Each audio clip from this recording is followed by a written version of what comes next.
Selamat malam, salam olahraga. Kembali lagi bersama saya di Reza Ball. Hari ini saya mau eh, bahas pertandingan Liga Champion antara Paris Saint-Germain melawan Real Madrid. Kita tahu PSG menang 1-0. Golnya dari Kylian Mbappe di menit 94 di injury time, dan saya rasa ini kekalahan yang eh, bikin Madrid seperti tertampar ya, karena mereka jelas kalah dari segala-galanya di match ini, terutama di lini tengah seperti biasa dikunci sama pemain tengah PSG, yaitu Paredes, Verratti dan juga Danilo. Dan hari ini saya mau bahas match tersebut, dan untuk uh, leg kedua nanti mungkin pas sebelum match saja saya bahas tentang previewnya.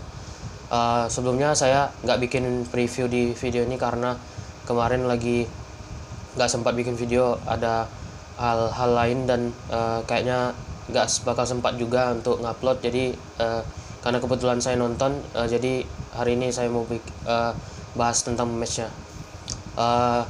Untuk PSG kita tahu mereka cuma minus Ramos karena Ramos cedera, terus Neymar udah masuk squad cuman di bench, dan tiga di depan PSG itu Mbappe, Messi sama Di Maria, di tengah Verratti, Paredes sama Danilo. Nah di belakang itu Marquinhos, Kimpembe, Nuno Mendes sama Hakimi. Di penjaga gawang kali ini Donnarumma yang bermain, bukan Keylor Navas.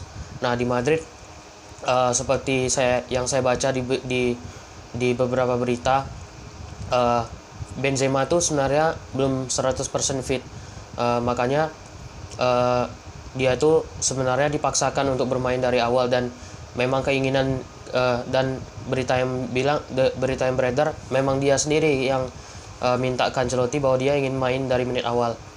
Akhirnya Benzema dimainkan dari menit awal karena sebelum ini kan Benzema tuh absen lawan Granada, Villarreal, terus LC kan karena dia cedera. Terus Benzema main, terus diapit sama Vini Asensio di tengah seperti biasa, Casemiro, Kroos, Modric, belakang Alaba, Eder, Carvajal sama Mendy, belakangnya kiper Courtois. Nah pas saya nonton ini, kebetulan saya nontonnya menit ke-19 karena baru bangun juga kan. Di situ saya baca di grup-grup Madrid gitu kan, di WA ataupun di Telegram, Madrid ternyata diobok-obok sama PSG. Dan benar, Madrid itu seperti seperti bahasa kasarnya diajarin PSG main bola cara yang baik dan benar lah. Mereka tuh dikurung habis-habisan, nggak bisa dapat chances ya. Kalau ada yang bilang Madrid parkir bis, ya sebenarnya gimana ya, mereka itu bukan mau main parkir bis juga, tapi mereka memang benar-benar dikurung sama PSG dan mereka nggak bisa create chances anymore. Dan lini tengah itu betul-betul dimatikan sama seorang Verratti, dan jujur saya akui Verratti ini salah satu gelandang underrated ya. Dia tuh bisa mematikan peran dari Kroos, Casemiro, Modric, dan sepertinya memang Verratti ini bisa membaca pergerakan dari ketiganya. Bahkan Modric aja passingnya ngawur, Kroos juga nggak seperti biasanya. Bahkan Kroos bisa dibilang pertandingan tadi pagi itu pertandingan terburuknya lah yang pernah saya lihat jujur ya. Karena memang passingnya masih nyampe gitu, cuma passingnya itu ngawur gitu, kayak yang nggak sampai lah, yang dia nggak lihat dulu kawannya sebelum dipassing lah. Nah, jadi kayaknya Kroos ini off kali lah untuk di match tadi pagi. Terus Casemiro dia ya seperti biasa dia menjaga Messi, akhirnya dia dapat kartu kuning juga kan. Leg kedua nanti dia bakal absen pula, dan ya Casemiro ya Casemiro gitu. Kalau dengan kartu kuning dia memang akrab, apalagi dia yang dijaganya ini sekelas Messi loh, yang dia lawan di La Liga hampir 6 musim berturut-turut ya sejak dia gabung Madrid. Dan di belakang saya rasa Alaba sama Eder ya kelabakan juga jagain Messi sama Mbappe terutama, karena kalau untuk Di Maria ini tadi malam sebenarnya sering cutting inside juga, sering nusuk-nusuk ke pertahanan Madrid, cuma memang Di Maria nggak nampak tadi malam tuh, tadi pagi. Justru yang lebih nampak tuh memang Mbappe. Dan Carvajal sekali lagi dia memang off juga hari ini, dan Carvajal memang nampaknya kelabakan juga jaga Mbappe kan, terutama di babak pertama. Saat dia ngasih penalti untuk PSG. Nah, di babak pertama at least PSG menguasai pertandingan dan Madrid benar-benar kekunci. Dan Madrid itu nggak kayak apa ya, kayak memang ya seperti yang saya bilang tadi lah, seperti diajarin main bola sama PSG. Memang PSG itu smooth kali passing-passingnya, dan memang mereka itu Madrid hanya bertahan cuman incer counter doang gitu, karena mungkin mereka belajar dari pertandingan sebelum-sebelumnya, apalagi yang lawan Barca di Supercopa itu kan Madrid cuma ngerebut atau menunggu pemain Barca datang, terus ketika pemain Barca kehilangan bola baru mereka passing ke Vini, langsung Vini dengan kecepatannya, skill individunya berhasil mengobok-ngobok back Barca. Mungkin itu yang diharapkan Madrid lawan PSG tadi pagi, tapi semuanya emang kacau balau. Dan di babak pertama pure itu yang salah Ancelotti, karena tim lu nggak dapat chances, nggak nge-create chances, apalagi nggak bisa pegang bola, dan aliran bola ke depan itu memang off gitu. Benzema aja 90 menit juga nggak ada ngapa-ngapain, dia dapat turun ke belakang untuk jemput bola, tapi ya Benzema ini mungkin karena kondisinya belum fit, jadi dia nggak bisa ngapa-ngapain juga. Asensio apalagi dia cuma bisa cutting inside terus cari ruang, dan akhirnya bola itu lepas juga karena direbut sama Kimpembe sama Marquinhos. Nah, masuk babak kedua ya saya pikir Madrid akan ada perubahan, ternyata ya sama aja sampai menit 62 terus Carvajal nekel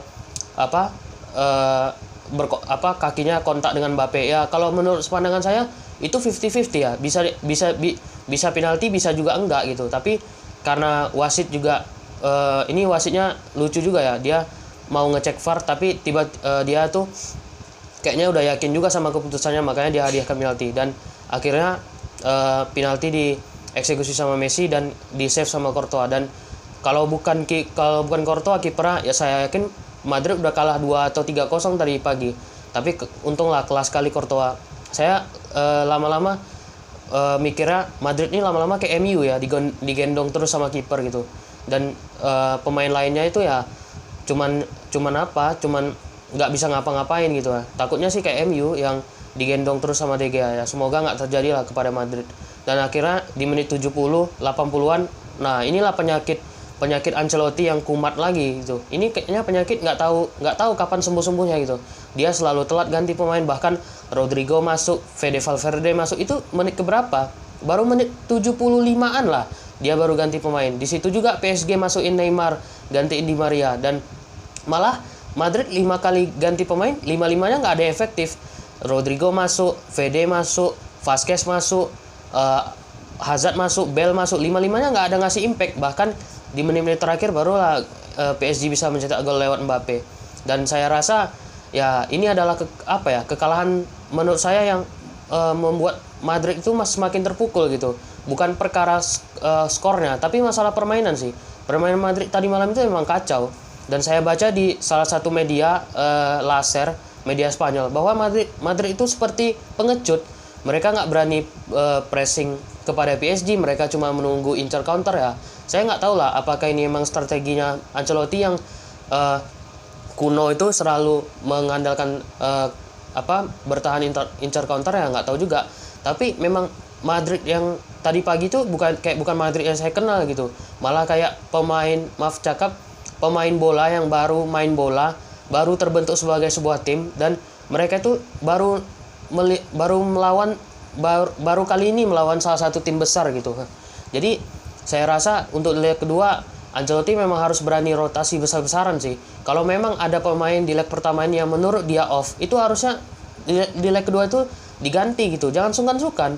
Mau sekelas MCK pun yang main jelek di leg pertama ini, mereka wajib diganti untuk next match selanjutnya. Tapi kalau Ancelotti memang ngasih kepercayaan sama mereka lagi, mereka harus bisa megang bola. Setidaknya mereka itu berani untuk ngepress di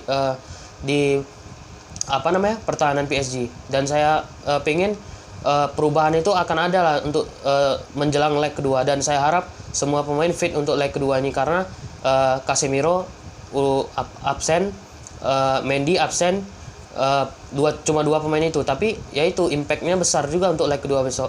Ya semoga aja Madrid bisa bangkit dan bisa lolos dari 16 besar ini. Terutama untuk PSG saya mengucapkan selamat karena kalian berhasil memenangkan pertandingan ini. Dan juga untuk Kylian Mbappe, tolong setelah nyetak gol ini jangan berubah pikiran untuk memperpanjang kontrak di PSG, dan saya harap Anda akan bergabung di Real Madrid pada bulan Juli nanti. Oke, itu aja dulu. Nanti di match La Liga Madrid lawan Alaves ya. Kemungkinan besar saya nonton nanti. Kalau sempat saya bikin preview. Kalau nggak sempat nanti saya bikin reviewnya aja. Oke, see you guys. Thank you for watching.